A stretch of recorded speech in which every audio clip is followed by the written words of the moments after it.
I wanted to call you. I waited till he got through this press conference. He played about the same old broken record in private he did in public. We tried to get agreement on 4 or 5 points. We may have made a little progress on non-proliferation. We're going to have Rusk and Gromyko work on it some more tomorrow. We may be able to table agreement, but we're not positive. It looked like there was some movement on arms limitation and on arms shipment and on disclosure and on reducing military expenditures, cutting our budget down for nuclear weapons or for offensive or defensive missile systems, etc.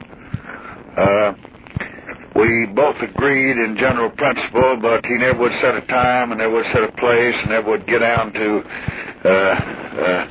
really executing it. It's just largely conversation, pleasant, no vitriolic stuff, no antagonistic stuff, no bitter stuff, 2 or 3 little low blows below the belt every now and then. When you'd meet him the same way, why, he would get back to the normal level.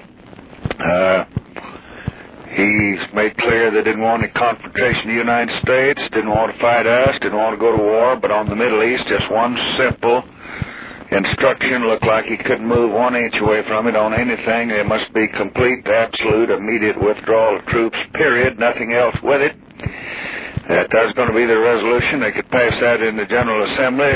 They wanted us to support it there and in the Security Council and nothing else. And that unless and until that is be done, there's going to be a big, great war, and those people will be fighting for 10 years, and that they would have to support the Arab nations, and that he couldn't understand why we'd want to support the Jews, 3 million people, and 100 million Arabs. And I told him that the numbers do not determine what was right. We tried to do what was right, regardless of the numbers.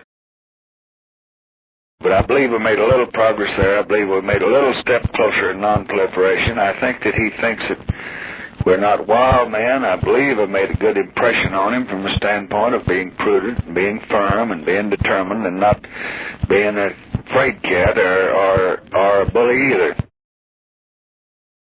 I thought I'd call you and tell you, and I sure appreciate your interest and your support and your help. You've been a tower of strength in every problem concerning your nation. And remember, there's everything in the country. As a matter of fact, I could like do anything. I'll carry your satchel in here. Now, there's one thing you can do for me is just be damn sure you get well, get strong, and then let me know whenever you're ready, and then we'll get our plane ready, and you can take it slow. But I don't want you to let yourself get run down and not take care of yourself. You just be careful, and because you got a hell of a lot of propping up to do around here for a long time.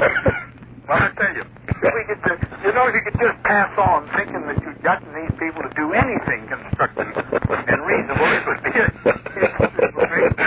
I've been at it since 1941. My first terrible blow with them. You're still at it, and you're going to have to stay at it a little while longer, so just pull up your britches, take up another.